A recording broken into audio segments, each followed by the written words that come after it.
You just want me to keep Oh yeah, keep pointing pointing at you? it at me at all time. At a certain point, I'm going to call attention to something on the screen, and you can zoom in on that if you feel like it, but that's about it. All right, go ahead and hit record. So, welcome, Writing in Business lecture. Welcome, English 105-012. Hello to English 105-007 and English 105-045.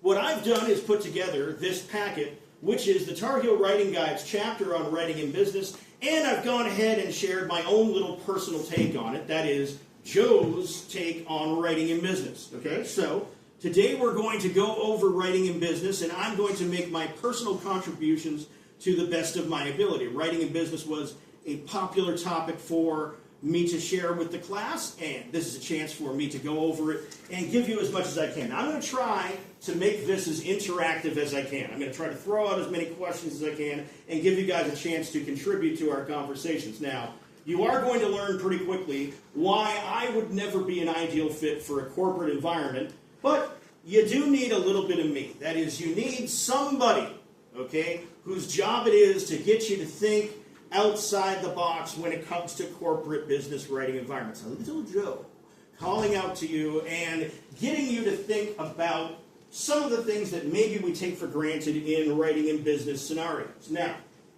we start out with the key terms. These key terms will come back to you 3 or 4 times over the course of this one chapter.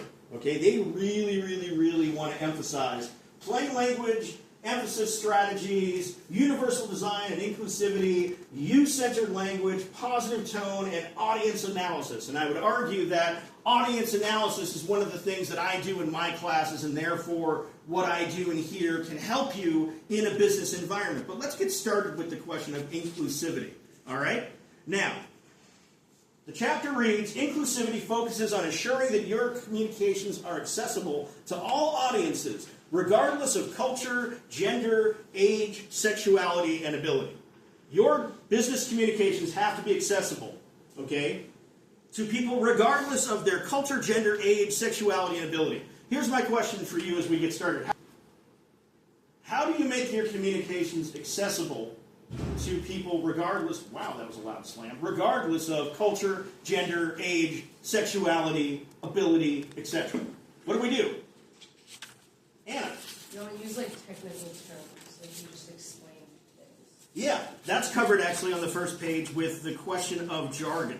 Avoid jargon as much as possible. Also use small words instead of big words. Hey guys, real quick aside, when I was in graduate school, I was basically told in the humanities, use the biggest word possible, okay? That's also what you're going to get if you ever go to law school, and certainly if you go to medical school, the amount of technical jargon that you get if you go in that direction, pretty damn high. In business, the idea is to keep the language simple. But that includes people regardless of what their education level is, what their credential level is, what their reading comprehension level is. What about how we handle people who might be gay? How do you write in such a way that's inclusive to people who are gay? Yeah, I figured I'd start with a hot button one. How do you do that? What are things you don't do if your goal is to write to an audience of people who may or may not be heterosexual?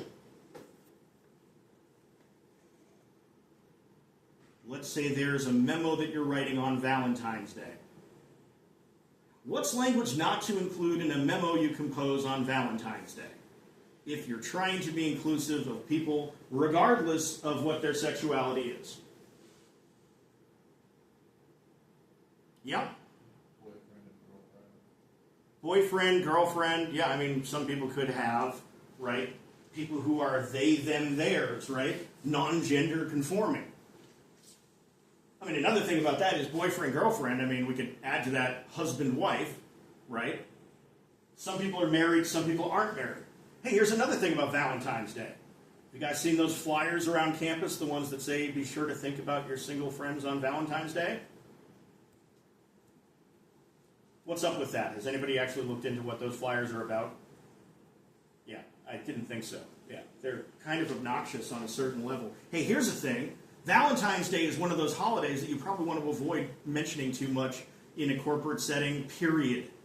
Okay? Because you don't know necessarily what you're going to be wading into. Valentine's Day can be a very explosive and emotional holiday. Sometimes you need to just leave stuff out.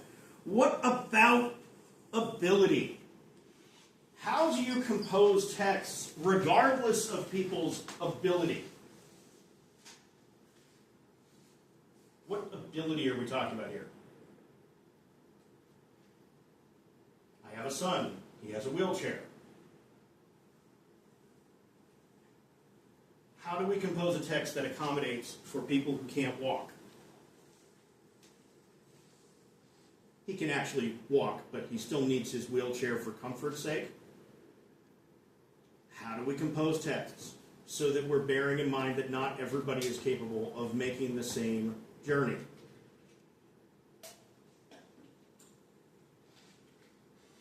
Yeah, Liv. I think that acknowledging when it'll be separate. Like if you're like writing an article about traveling and you know that this part of the city is inaccessible, like creating nuance in your.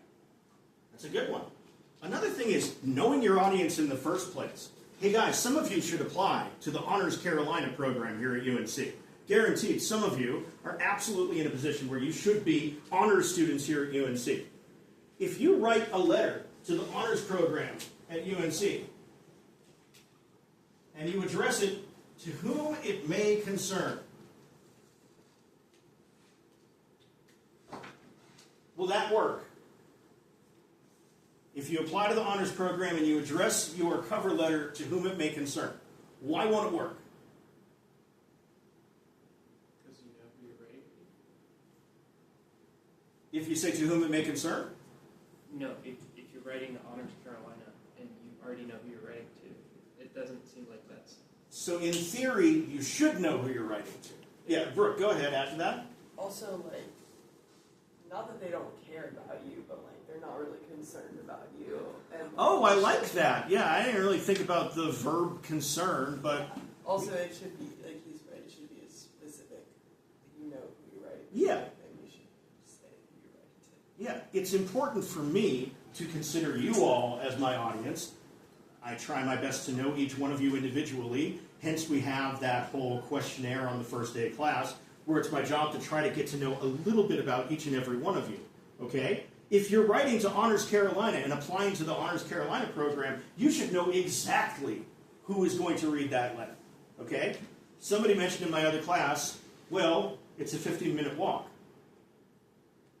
Take the 15-minute walk in order to get into Honors Carolina. Inclusivity, okay? Efforts toward inclusivity involve effort, okay? That's why people like me were so upset when DEIA initiatives at this school were canceled out. DEIA is designed to help people so that you're not figuring it all out for yourself, okay? DEIA initiatives are designed to help people write with inclusive language, talk inclusively, etc., etc. Hey, one more thing on page number 1, positive tone, okay? If Elon Musk writes a memo telling people that Tesla just had a good quarter on the stock market, he writes it with a positive tone. Say what you will about Elon Musk, but Elon Musk knows that if Tesla had a negative quarter on the stock market, he also writes with a positive tone. Why? Why, in business, do you use positive tone? Elizabeth. Well, I think it's because it like makes whoever you're speaking to like think like, okay, they know what they're talking about, or like it makes you look like confident. I mean, it makes you look competent and confident. It makes you look like the product, the thing that you're selling, etc., is good and it's working. Okay? The last thing you want to do is use a negative tone to increase the likelihood that whoever's reading what you're writing will have a negative opinion of what you're putting together in the first place. That's why positive tone is something that's emphasized in business as much as possible. Hey, by the way, guys, yet another example of something that's vastly different between writing in business and writing in the humanities. We do not care if we take on a negative tone. In fact, sometimes it seems like we're deliberately being as negative as possible. Now, guys, As you flip through this packet, you will see that I have numbered each individual page, including my pages with notes on the back. Psychographic research is something I wanted to call your attention to. Psychographic data is a very big thing in the world of business now. It's also become a very big thing in the world of politics. Here's a link. This is a UNC link, so if you pull up the UNC library, you can pull this up pretty easily. All right? That's the social sciences librarian. If you have questions about psychographic data, feel free to let her know. The key to understanding psychographic data is to understand that it's a step beyond demographics. You all have heard of demographics, right? Which is, you cater your advertising to 18 to 35-year-old males, or you're advertising to a particular race of people, sexuality of people, gender, etc., etc. Well, here are the 5 attributes of there's no way they're going to be able to read that perfectly because my handwriting's so crappy. But psychographic data, okay? Here are the attributes that people look at when they're trying to figure out how to tailor business using psychographic data. Personality, lifestyle, opinions, interests, attitudes, beliefs, and values, okay? Check out on page 4. This was a big factor in Donald Trump winning the election in 2016. I have mused with people in this class how difficult it is for me to understand how Trump has won the elections that he's won and come as close as he came to winning the other election. Okay? One thing about that election is Trump's people understood we need to study not just what people are in terms of their nationality or their ethnicity or whatever. We need to think about what their attitudes are in their head towards other people. Okay? That's a way to influence voters, is to think about what their psychological details are. Okay? That was a big factor in the 2016 election. Page 5. Quick note about knowledge communities in business. Take a look at every single subject under that bullet point. You know, one thing they have in common? Absolutely none of them are the humanities. All right? The humanities have to offer the following for business environments. Are we running out of battery or something? No. Okay, cool. Yeah. The humanities have, something to offer for people in business, and that is thinking outside the box. Thinking about who your individuals are, going, not necessarily, things aren't that simple. Here's this thing that you maybe haven't considered that's an entirely separate perspective that will enable you to come to a better result. Out-of-the-box research on that same page, page 5, talks about how a lot of the research that's present in business gets outside of the narrow categories they're discussing. Okay? But a key thing to bear in mind is if you're looking to do writing in business, if you're looking to be in business environments, the social sciences will be valuable to you. Economics, taking classes in finance, accounting, all those different categories there. It's important for you to understand that writing in business on a narrow level looks at things through a more objective worldview. Okay? The humanities tend to look at things through a multiplicity of perspectives and say, there is no singular truth. Social sciences tend to view things a little bit differently. They tend to view things as having unifying categories that do, apply regardless of where we're going. Hey, page 7. Let's go to the concept of a you-centered attitude on page 7. And don't worry, my dear 105-045 students, you will get copies of these writing and business packets featuring Joe's thoughts. When you guys call up customer service, one of the first questions they'll ask you if you're talking about a computer is whether or not you plug the thing in, right? They'll say, have you checked to see if the computer is turned on? Have you checked to see if the computer is plugged in? Why do you think they're using the word you in those questions? As opposed to, have you checked to see if your computer is working properly? Can I do anything to help you? I will do whatever I can do to help you get through this process because I work in customer service and it's my job to make sure your experience is a positive one. You don't hear those things in customer service, at least not in the beginning. You hear you statements instead. What's that about? Yeah, Anna. They're actually like demonstrating that they care and like demonstrating that they have trust in your abilities rather than saying like, I know that, like, I trust your abilities, I care about your personal issue. Like, they're just demonstrating it instead of saying Okay, tapping into that for a second, but couldn't they say, now I know you've already got the thing plugged in and turned on. I know you wouldn't be so stupid as to say my computer's not working without first checking to see if the computer's turned on in the first place. But people would be so stupid, so they can't say that. Yeah. Right. So isn't that a lack of trust because people are actually dumb? Yeah, but they're not gonna say that like they have a lack of trust in their consumers. Like, I wouldn't consider myself dumb, but one time I contacted Apple support because there was a leaf in my AirPods case that I didn't realize, and I was like, my AirPods are broken, I'm screwed. But there was a leaf in the case, and they wouldn't charge. So let's circle back to business and why we use you terminology, okay? If you're writing in business, if you are focusing on the individual who you're writing to, a lot of the idea behind it is you're taking yourself out of the equation. Sometimes it's because, yeah, people are genuinely stupid, okay? And yeah, sometimes businesses and advertisers do have the attitude that people are stupid. And it's not stupid, okay? Anna made a stupid mistake. Those are different things, okay? But another thing behind that is, imagine if they're saying, well, I'm sure the problem is with us. Somebody in this room is wearing a Cookout t-shirt right now. Please don't put that one on camera because Cookout fucked up badly this week. One of my 3 kids who ended up in an emergency room this week ended up in an emergency room because they got something that they were allergic to when they got a hot dog from Cookout that wasn't supposed to be in there. Okay? However, Cookout does not want to put their responsibility out there with their choice of language.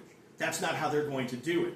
When you're writing in business, a lot of the reason why you use you is because it removes you, that is the speaker, the I in the composition, from the equation altogether. Okay? That's an important thing to understand. And hey, by the way, that's yet another thing that's different between writing in business and writing in the humanities. In the humanities, I and we statements are the heart of what you want to do as much as possible. Now, I'll just share quickly that on pages 9 and 11, you'll get examples of different kinds of business communications. All right? Let's talk about Wikipedia. Why is Wikipedia not a great source to include in a research paper or in a document that you produce for a writing in business environment? Go ahead. Because anyone can like edit it. Anyone can edit it. Right? Is that true, Matthew? Are you saying it's not true? I mean, like, I think it's technically plausible, but there's people that, like, check over your edits. See, Matthew just pointed to, hold that thought for 1 second. Matthew just pointed to one thing that makes Wikipedia awesome. There are people who dedicate hours and hours of every day of their lives to trying to ensure that the information on Wikipedia is as accurate as possible, to getting rid of vandalism, to getting rid of a whole bunch of stuff. You know, they've done studies where they found that regular encyclopedias, print encyclopedias and Wikipedia, the accuracy level on Wikipedia is not that much worse than encyclopedias. However, that doesn't mean that at a given moment, information on Wikipedia could be inaccurate, okay, because it could. Lid, go ahead. If you're writing a paper, Wikipedia is exclusive, so you can find the part of it that makes the argument you're Exactly. Lid just took us right ahead to the end game of what I wanted to say about Wikipedia. Source versus resource. Wikipedia, like me, your humble English teacher, is a resource, okay? Generally speaking, you do not want to cite the things that I say in class directly. Okay? I'm basing what I'm saying on information that's already been out there. Okay? Similarly, if you go to Wikipedia, you don't want to cite the actual Wikipedia page, but they include further reading, just like Writing in Business does. If you flip to the very last page of the Writing in Business document that I've included, it includes further reading. Okay? Wikipedia is a resource rather than a source. it's important to see what the difference is between a resource and a source. A source is where you go for original information as you're getting started, okay? I actually consider what's said in the Tar Heel Writing Guide on Wikipedia to be a little bit condescending, because it acts like you guys don't already know that, and I know that you're in this class in part because you know that sources like Wikipedia are not particularly good. Hey, continuing going. As I'm rocking through this, number 16. Genre awareness exercise. Memos. Memos may use you-centered language, but not when writing to individuate. What style of writing would you use to address one person? How would you write if your goal were to be addressing one particular person? What would you do in order to make it clear that you know things about that person and that person alone?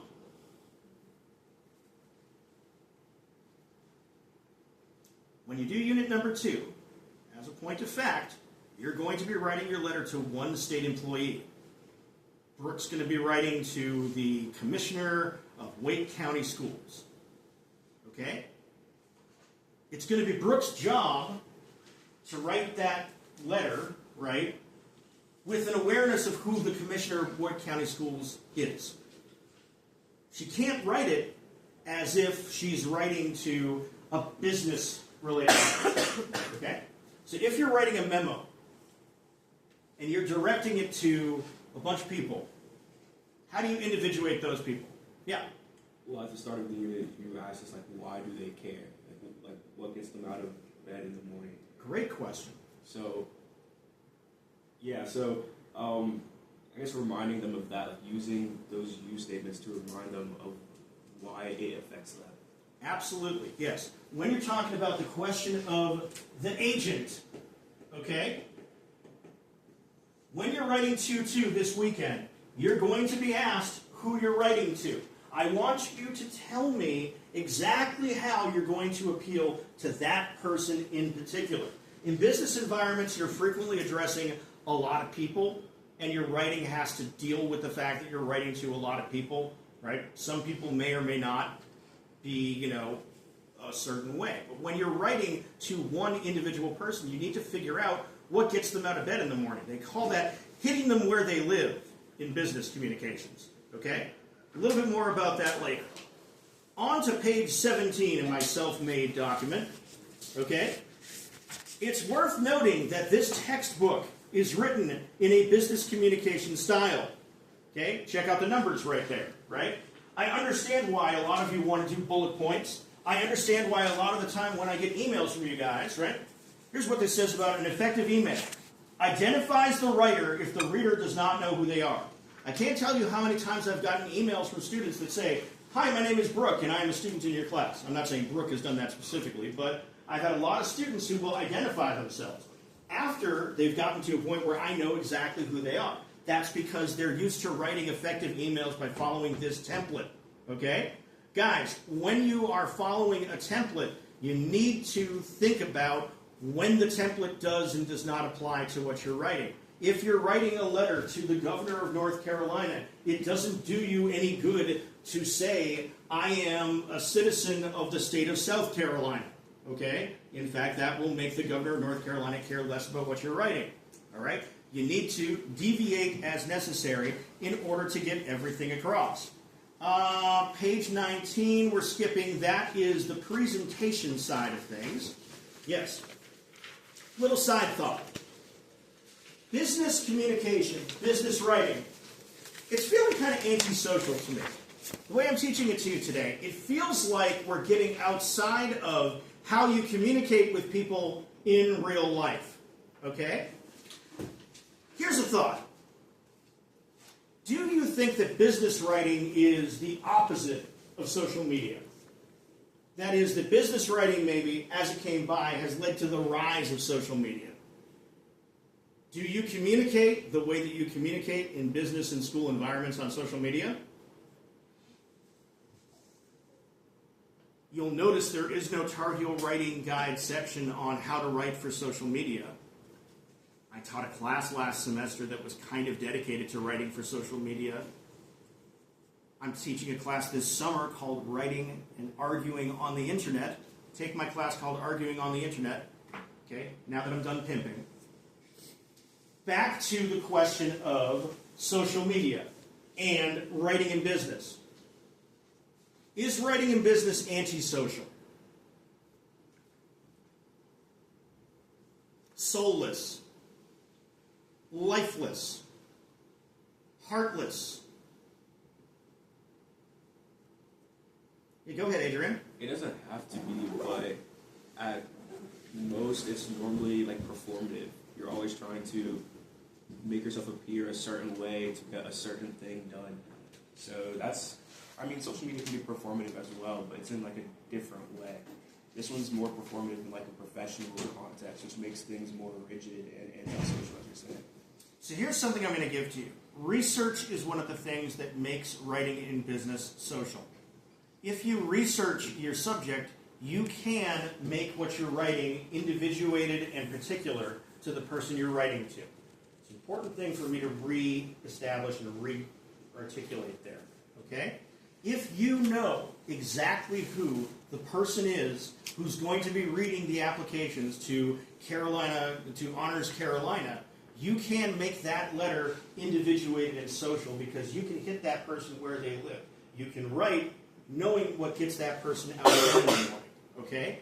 If you don't, okay, if you're writing anonymous letters without any sort of a sense of who the person is that you're writing to, that's a guaranteed way for your writing to come across as antisocial and stiff. Okay? When you're writing in business, having awareness of exactly who your audience is pivotal. Now, finally, guys, I'm going to call your attention to the very last 2 pages in the packet I put together. Those 2 pages are not from the Tar Heel Writing Guide. They are from Excellence in Business Communication, the 5th edition, by 2 authors named Bovey and Phil. What I included those for was for the section on establishing your credibility. All right? This is a guide to how to establish your credibility with your audience. I would argue that a lot of what I just said applies. Okay? One thing about establishing your credibility is if you have mutual acquaintances or contacts, get that into the message that you have. Okay? You want to make it clear that you're people who know people. All right? And that you're making that clear. I've included these 2 pages in part because I'm going to make it open to you whether you want to do more writing in business as the semester continues. And I have a big fat workbook on excellence in business communication. That's a very short excerpt from it. Okay? My goal for today was to share the Tar Heel Writing Guide, right? You've got the Tar Heel Writing Guide, so you can read that at any time. All right? Share my own little insights into it because I'm Joe, the quirky humanities professor. I'm not a corporate writing teacher or anything like that, right? So now that we've talked about all that, now I've given you what you need from the Tar Heel Writing Guide. But if you guys want to do more with business and communication, I will share more from that particular workbook. It's a little dated now, but at the same time, it's got a lot of information about what individual companies do. It has a lot of information about what individual companies do to promote inclusivity and diversity in their ranks. It's got a lot of stuff like that. So, with that, this concludes my talk about writing in business. Goodbye to English 105-007 and English 105-045. Christian, you can go ahead and hit stop.